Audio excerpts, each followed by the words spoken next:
Okay, so we're diving into some pretty heavy stuff today. Oh, yeah, a funeral where laughter and silence kind of spoke volumes about, some deeper issues. Oh, wow. Yeah, so picture this. A funeral at a Church of God in Christ in Rockford, Illinois. Okay, and these churches, they're known for their strong leadership and, maintaining order during services, right? Yeah, that's it. So what happened here, it's, even more striking. I'm intrigued. Yeah, and so, we're gonna use this funeral as a jumping off point to explore these themes of caste and power and how money can silence truth. Okay, I'm listening. Yeah, and we've got a first-hand account from the funeral itself, research on redlining's impact, and even historical examples of racial segregation in cemeteries. Wow, that's a lot to it. Yeah, so we're trying to weave all these things together. Shem's good. So to start with this funeral, right? The first-hand account paints this picture of a woman whose life was marked by hardship, and her sister, she tries to address the family's history of addiction and loss. Oh, okay. But instead of support, she's met with this mocking laughter from her nephews. Oh, wow. Yeah, it's just heartbreaking. You'd think a church, of all places, right? This place that's supposed to be for, solace and healing. Yeah, that's where you'd expect people to be the most respectful. Definitely. But what makes this even more unsettling is the pastor's silence. Really? Yeah, they typically maintain strict order during services, but during this, crucial moment, they just don't do anything. Yeah. So what do you think? What does their silence tell us about, the power dynamics at play, both in the family and the church community? Yeah, I mean, it's definitely not just, random disrespect from the nephews, right? They seem to have this certain status, maybe because of their wealth or perceived success, which gave them this, sense of entitlement to just mock their aunt's grief. It's like their pain was less important. Right, and you've just touched upon a critical point, right? Because this whole thing, it speaks to the idea of caste, right? Okay. Which is this, unspoken system of power and hierarchy that even death doesn't erase. So even in grief, society's hierarchy dictates whose pain is acknowledged and whose is dismissed. Yeah, great. Wow. And there's this powerful concept in social science, right? It's called the sacred remains. Okay. And it basically argues that how a society treats its dead, it reflects its value. Right? So how we handle death in Greece really reveals something deeper about who we are as a society. Exactly. Okay, I'm starting to see the connection here. Yeah, so someone is considered, lower on this social ladder, their Greece, their truth. It becomes less worthy of respect. Sadly, yes. And this isn't just some abstract idea, right? Yeah, there are historical precedents. Like what? Well, for example, Grave Matters discusses this case of Sergeant John R. Rice, who was a Winnebago soldier killed in Korea.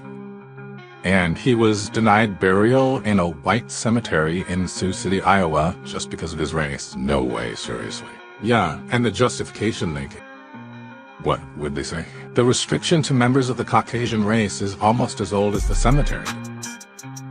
You're just openly admitting to discrimination. Face the class is appalling. Yeah, imagine sacrificing your life for your country and then being told you can't even be buried in a certain cemetery because of your race. Exactly. It makes you wonder, was there a similar kind of unspoken caste system happening at this funeral we're talking? It's definitely a question worth considering. Yeah, within the family, within the congregation itself. Right. Or certain individuals just seen as less deserving of respect, their troops easily and maybe even by those who are supposed to be providing spiritual guidance. It makes you think, doesn't it? Yeah, they really do. What role did money play in the pastor's silence? It's true. Churches need donations to operate, and upsetting wealthy members could have financial repercussions. It's a delicate balance. Yeah, for sure. And this brings to mind the idea of structural violence, right? Which is this term used to describe how societal systems can actually put people in harm's way. Yeah, how the way things are set up can actually cause harm. Exactly. And remember that article about the opioid crisis? Yeah. Well, Rockford has been hit particularly hard. Right. And the Black community there, they face disproportionately high rates of addiction and incarceration. It's often due to things like poverty and lack of access to resources. Absolutely. This funeral, this family's loss, it's all happening within this much larger context of these systemic issues. Exactly, it's all connected. It's layers upon layers. So now put yourself in the pastor's shoes, okay? You're aware of this family struggles, maybe even aware of prominent members of your congregation who might be, implicated, like through their businesses or their lack of support for community programs. Exactly, so what do? It's a tough spot. Yeah, it's a real dilemma, because speaking up, acknowledging the sister's pain, it could put the church's reputation at risk, even jeopardize their financial stability. It's a system that rewards silence and punishes those who challenge the status quo. You got it. So, this brings us to another layer of this whole thing. Redlining. Right. This practice has had such a lasting impact on communities of color. Yeah, for sure. Denying them access to home ownership and just opportunities to build wealth generation after generation, like a domino effect. You're talking about that, addressing the legacies of historical redlining research, right? It's powerful stuff. Yeah, and it showed how those maps, they literally determined which neighborhoods were considered hazardous for investment. The redlined areas, and guess who lived in those areas? Yeah, predominantly Black and minority community. Exactly. It was intentional.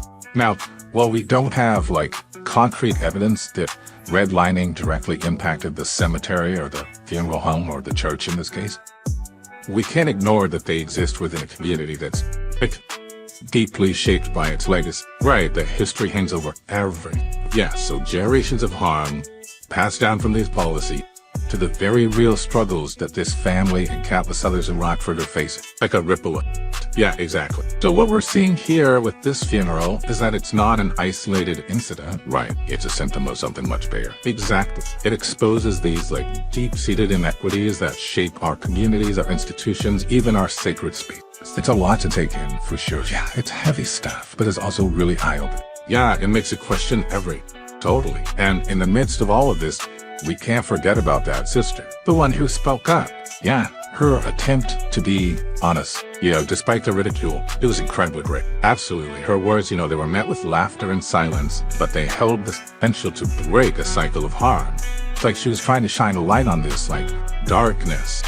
But the forces that benefit from that darkness, they pushed back. Yeah, and that's what's so insidious about these systems of power and silence, right? They thrive on complicity, on people looking the other way. Yeah, on the inaction of those who have the authority to speak up and choose not to. So for our listeners who are thinking, well, this is just one messed up family, one weird funeral, what's it got to do with me? That's a question we all need to be asking ourselves, because what seemed like this, isolated thing at a funeral, yeah, it actually reveals these much larger systemic issues at play. Caste, money silencing truth, the enduring legacy of historical injustice. And these things are present everywhere, right? Every community, every institution, every corner of society. So it's bigger than just one funeral, but what can we do as individuals about these huge problems like redlining and the opioid crisis? It feels like a David and Goliath situation. Get it? It can feel overwhelming. But awareness is always the first step towards change. So we need to pay attention, be more aware of how these things, power and silence, are operating in our own lives and communities. Exactly. Change often starts with small, consistent action. Okay, so what kinds of small actions? Well, speaking up, when you witness injustice, you're challenging assumptions, supporting those who are marginalized in silence, making those small ripples that can eventually create a wave. Exactly. I like that. And remember what that Grave Matters article said? Remind me. A society's basic moral grammar is expressed by its care for the dead. So if we're not caring for the truth, for the grief of those who are hurting, yeah, it reflects badly on our society's moral compass. It's about caring for the living, who are bearing the weight of these injustices. It makes you think about all the things that are hidden beneath the surface. The unspoken truths. Yeah, the things we choose to ignore, silences we become complicit in. It's a call to action, isn't it? It is, to be more aware, more compassionate, more courageous in how we interact with the world. Exactly. So as we kind of wrap up this part of our deep dive, what's one final thought you want our listeners to ponder as they go about their day? Then, I'd say this. The next time you encounter a moment of silence, a moment where something feels off, ask yourself, what truth is being hidden here? Okay. And what can I do to bring it into the light? Because sometimes acknowledging the truth, even when it's uncomfortable, can be the spark that ignites change. Exactly, it all starts with awareness. I think that's a great place to leave it for now. Yeah, lots to think about. Yeah, sometimes those moments of silence, they're like the loudest things you can hear. Right, it's like that saying, the loudest one in the room is the one who's never had to listen. Exactly. The people with power, whether it's through wealth or social standing or, institutional authority, they don't need to speak up because the status quo already protects them. Right, and that speaks to how these systems of oppression operate, often through, inaction and complicity. They benefit from just keeping things as they are. It's in their best interest. And we see this, everywhere, right? Oh yeah, in how resources are distributed, yeah, who has access to opportunity, whose voices get heard, whose stories get told. Exactly. So going back to the funeral, right, yeah. Those nephews, their laughter, it wasn't just disrespect. It was more than that. It was about asserting their position within the family. Hey, remember where you stand. Right, we're the ones at the power here. And the pastors, by not saying anything, by staying silent, they basically condone their behavior. Maybe out of fear, or just self-preservation, wanting to protect their own interests. That's possible. And that's where this idea of money silencing truth comes in. It's a powerful force where institutions like churches or even governments are more worried about their bottom line, more than ethics. Yeah, exactly. It just creates a breeding ground for corruption and injustice. It's a slippery slope. It's like a perverse incentive, right? Yeah, where the people in power are rewarded for looking the other way, even when they know it's wrong. And the people who suffer the most are often the ones who are already marginalized and silenced, ones with the least power. And this brings us back to redlining. Oh yeah, this wasn't just some random policy, right? Nah, it was a system designed to keep black communities down, disadvantage them by denying them loans and other resources and creating a cycle of poverty that continues for generations, a lasting legacy. So are you saying that this family, their struggle with addiction and loss, the very things the sister was trying to talk about at the funeral, yeah, those could be traced back to redlining. It's definitely a possibility. It's wild how these seemingly isolated events are actually connected to, much bigger historical forces. It's all interconnected, like a spider web. Yeah, you pull on one thread, and it reveals this whole network of, power and privilege and oppression. It's all there beneath the surface. And at the heart of it all is this question. What questions, whose voices matter, whose stories get told, whose truths are valued. Exactly, and who gets to decide, right? And often is the people with the least power who are denied the opportunity to share their experiences, their stories. Their truths become casualties in this battle to maintain the status quo, and that's the real tragedy. So what can we do? How do we challenge these systems that seem so, deeply entrenched? Well, I think it starts with recognizing that change takes It's not going to happen overnight. It's a process. Yeah, it's a continuous process of engagement, education, and action. So instead of getting overwhelmed by the enormity of the problem, yeah, we should focus on taking small steps, consistent steps towards a more just and equitable world. So it's about both individual action and collective action to chip away at these systems of oppression. Yeah, and it's an ongoing thing. Oh yeah, there's no finish line when it comes to fighting for social justice. It's about constantly questioning and challenging and pushing for a better world. It's not just about tearing down the bad stuff, right? It's also about building something better in its place. Exactly, creating communities where everyone feels valued and respected and empowered. You know what happened at that funeral? The laughter, the silence. Yeah, it's almost like a miniature version of all the big societal forces we've been talking. Yeah, it's like a microcosm of the caste system. Yeah, money silencing truth. The legacy of redlining. It all converged in that one moment, and the fact that it happened in the church. A place that's supposed to be about compassion and healing. It just highlights how hypocritical institutions can be, even the ones that claim to uphold moral values. It's a reminder that we can't just blindly trust authority. We have to question, we have to hold those in power accountable. And remember that real change often comes from the people who have been silenced, like that sister at the funeral. The one who dared to speak up. Exactly. Her courage is a reminder that we all have the power to make a difference.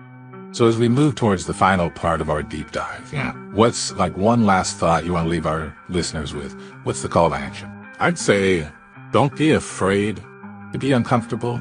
Oh, don't shy away from tough conversations. Challenge the status quo. Speak up for what's right and believe in the power of your voice. Even a whisper can make it. Yeah, that's the big question, right? Like, how do we actually turn awareness into action? Tough. It's so easy to feel overwhelmed. Like, what can I actually do that's going to make a difference? Well, think about that sister at the funeral. Okay. In that moment, right? Facing her family, her whole community, she spoke truth. Yeah, and that right there was an act of defiance. It was a bold move, that's for sure. She had no idea what would happen. Right. But she did it anyway. It takes courage, and it's inspiring, right? So those small acts of courage, they can ripple outward, create change. What do you mean by small acts? They could be speaking up when you hear, a racist joke, or challenging a discriminatory policy at work, right? Or supporting businesses that align with your values. So like, putting your money where your mouth is. Exactly. Okay, but what about the big stuff?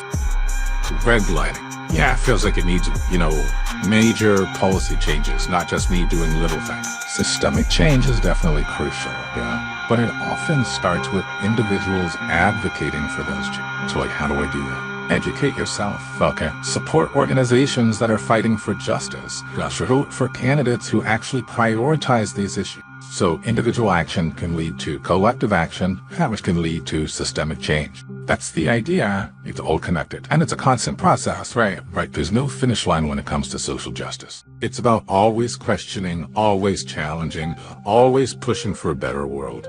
But not just tearing things down. No, it's about building something better in their place. Yes, exactly. It's about communities where everyone feels valued and respected, empowered, where everyone has the opportunity to thrive. It's funny, thinking back to that funeral. Yeah, the laughter, silence, it was like a tiny version, a microcosm of all the big societal forces we've been talking about. All the layers.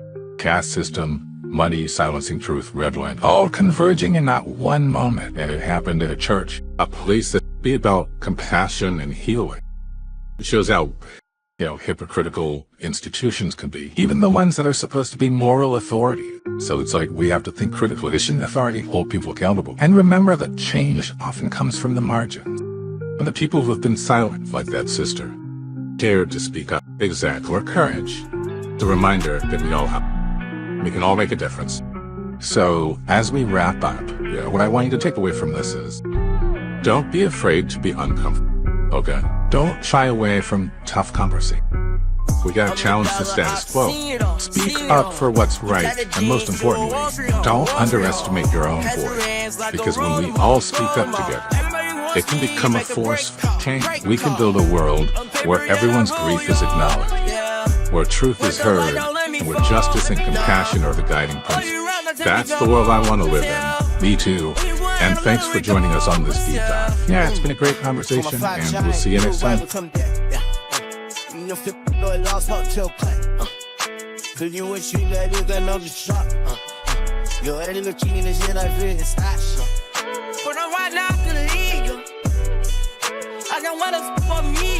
On my body shot, tell you all my high. I'm a top five.